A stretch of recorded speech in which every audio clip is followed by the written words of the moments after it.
Alors, bonjour, Anne-Marie Leroy et Charlotte Després. Donc, vous êtes respectivement PUPH et MCUPH dans le service de physiologie au CHU de Rouen. Et donc, vous êtes à l'honneur aujourd'hui pour, on peut dire, une première mondiale, hein, un travail publié dans Lancet Gastroentérologie en 2024. L'injection intrarectale de toxine botulique. Alors, on connaissait le Botox dans les rides, le Botox dans les veines, je crois que c'est une chanson également, hein, et vous, c'est le rectum. Alors, pourquoi vous avez fait ça? Quelle est l'indication pour vous et comment vous est venue l'idée d'injecter du Botox dans le rectum? Alors l'idée, elle est ancienne, hein, parce que ça fait à peu près 15 ans, je pense qu'elle est née dans l'esprit de mes prédécesseurs, je dirais, professeur Denis, docteur Olivier Touché, Guillaume Gourcerol aussi, et Valérie Bridoux aussi. Donc c'est une idée collective, et en fait en regardant ce que faisaient les urologues, puisqu'ils utilisent la toxine botulique pour traiter l'hyperactivité détrusorienne qui donne des fuites urinaires par urgenturie. Et donc, on s'est dit qu'il y avait des patients qui souffraient d'incontinence fécale avec des besoins impérieux. Ça représente combien de la population, ça? Alors ça, c'est difficile à dire, parce que l'incontinence fécale, c'est à peu près 6% de la population générale. Même. Avec hyperactivité, enfin avec besoin impérieux, je ne sais pas, elle est peut-être à moitié, à peu près 3%, je dirais comme ça. Donc c'est pas une histoire de chasse hyper rare. Non, c'est pas quelque chose de rare. Ça touche quand même tout à fait, une marge de Et la donc population. on s'est dit, bah voilà, peut-être qu'on s'attaque toujours au sphincter, on veut toujours le renforcer, mais finalement au-dessus, bah, il y a un réservoir, et peut-être que ce réservoir, si on l'améliore, on va permettre aux gens de se maintenir plus, de maintenir leur continence, d'avoir moins de besoins pressants. D'accord. Et alors, comment en pratique, comment ça doit pas être facile parce que c'est pas superficiel quand même le rectum. Comment vous vous y prenez pour injecter du Botox dans le rectum? Bah, comme les urologues toujours, qui utilisent un cystoscope. C'est pas le même conduit, hein? Non, mais bon, c'est un peu On utilise un rectoscope, un sigmoïdoscope, on peut dire. Et en fait, on injecte en sous-muqueuse, on fait 10 points d'injection sur toute la hauteur du rectum, après que les patients aient fait 2 purges, 2 lavements. D'accord. Mais ça ne se fait pas sous anesthésie générale? Pas du tout, parce qu'en fait, la muqueuse est assez peu sensible. Ah bon? On sent plus la distension du rectum que la piqûre. La piqûre, ils ne la sentent pas vraiment. Les gens sont en ambulatoire, on les garde 2 heures après pour être sûr que ça va. Et voilà, c'est fini. Alors, moi, vous savez, je suis un méthodologiste, donc moi, je vous fais confiance sur la physiologie. Ce que je peux remarquer, c'est que dans le rationnel, vous dites qu'il y avait quand même des études pilotes où on l'avait testé et ça avait marché.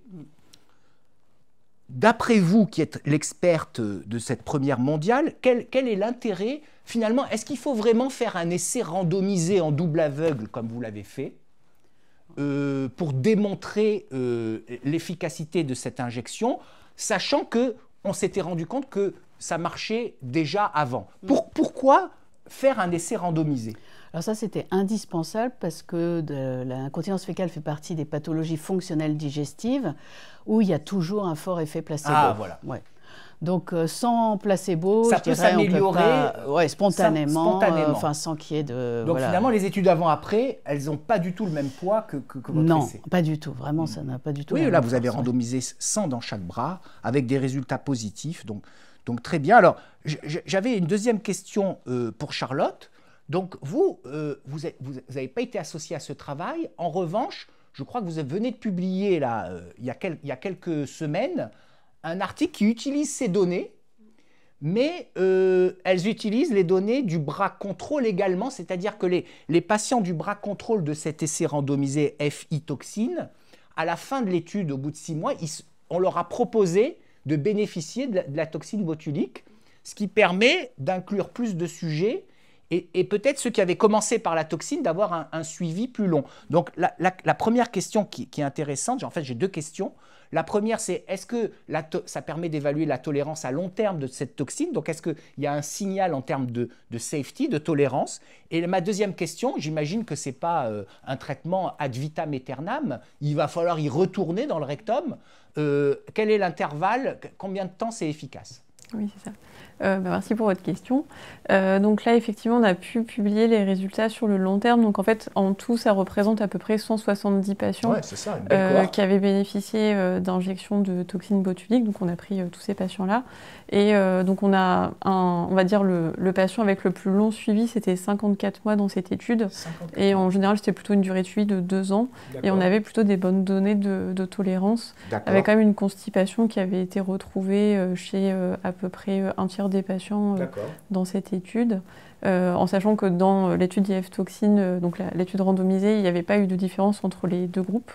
Mais c'est ce qu'on a pu retrouver, mais en tout cas, aucun effet indésirable grave. Enfin, socialement, c'est plus facile la constipation que l'incontinence. Soyons clairs. Oui. Et par rapport au mécanisme d'action, c'est un effet qu'on attend, en fait, comme on augmente la capacité rectale. D'accord. Et en termes d'intervalle, de durée d'efficacité ? Donc l'intervalle, ça va être entre 6 et 18 mois pour les patients, mais en général, c'est 9 mois d'efficacité sur le long terme. Ah ouais. Bon, merci pour ces réponses qui soulignent cette innovation. On peut dire que c'est une innovation thérapeutique. Bah oui, c'est une nouvelle indication d'un traitement qui est bien connu. C'est ça. Eh ben, écoutez, donc l'aventure continue. Encore toutes mes félicitations et je trouve que c'est très bien de passer la main aux jeunes pour exploiter les données à plus long terme. Voilà. Parce que quand on fait un essai randomisé, c'est jamais un seul papier. C'est exactement. Là, c'est peut-être deux, il y en a peut-être d'autres à venir. Oui. Bon, c'est tout ce que je vous souhaite. Merci beaucoup. Merci.